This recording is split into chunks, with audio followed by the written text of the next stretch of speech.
Support WrestleTalk! Give us a subscribe. Hello and welcome to the WrestleTalk News. I'm Ollie Davis. In an interview with Fightful earlier this week, former WWF, WCW and TNA booker Vince Russo revealed he recently reached out to Vince McMahon, offering to contribute to the current WWE product. Surprisingly, considering this is the man widely blamed for the death of WCW, Vince McMahon apparently replied. Never one to pull punches, Russo's frequent antagonizer Jim Cornette has elaborated a little more on how this exchange came about, revealing Russo's efforts were a bit more frequent than he lets on. I have this on pretty good authority. Vince Russo emails Vince McMahon every week after Raw, still to this day, and he begs constantly for a job. He's the only one that hadn't figured out that everyone's seen through his bull and don't want him around. Russo, get a sign and stand on the corner, Main Street in Stamford, Connecticut, and say, we'll book for food. Talking of ghosts from WWE's past wanting to come back, the latest Wrestling Observer newsletter writes that speculation is once again building over Hulk Hogan's inevitable return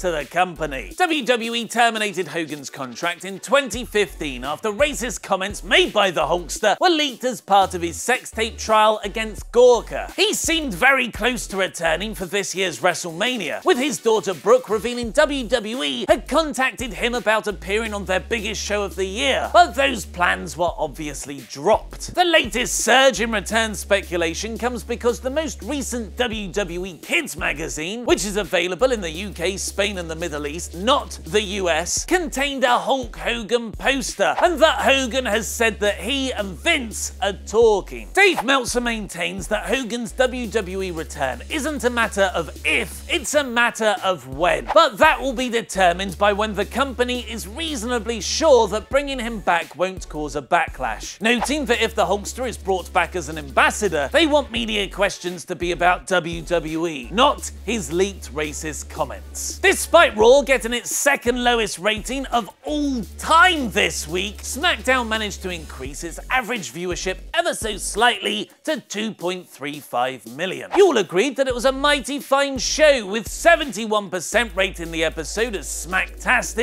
and 19% being slightly less impressed with smack bang in the middle. We're back to WWE pay-per-views every other week, people! Yay! Which means even though we've barely had time to recover from SmackDown's Backlash show, Extreme Rules is this Sunday. You can watch mine and Luke Owen's predictions for the show right now on Wrestle Ramble by donating $5 a month or more on Patreon. Click the link above my head to learn more, or you can watch it tomorrow when it's available to everyone. One of the leading theories for the show, as put forward by F4W Online, is that Miz will win the Intercontinental Championship from Dean Ambrose. Their match stipulation is arguably the strangest on the card, in that a title can change hands on a disqualification, meaning Miz and Ambrose's clash on a show called Extreme Rules is effectively an anti-Extreme Rules match. Elias Sampson has been involved in the build to their match, winning his in-ring debut against Ambrose when Miz gave the Drifter a double axe handle to the back, awarding Sampson the DQ victory. The following week, before squashing a local competitor, Elias sung a song with the line, "An eye for an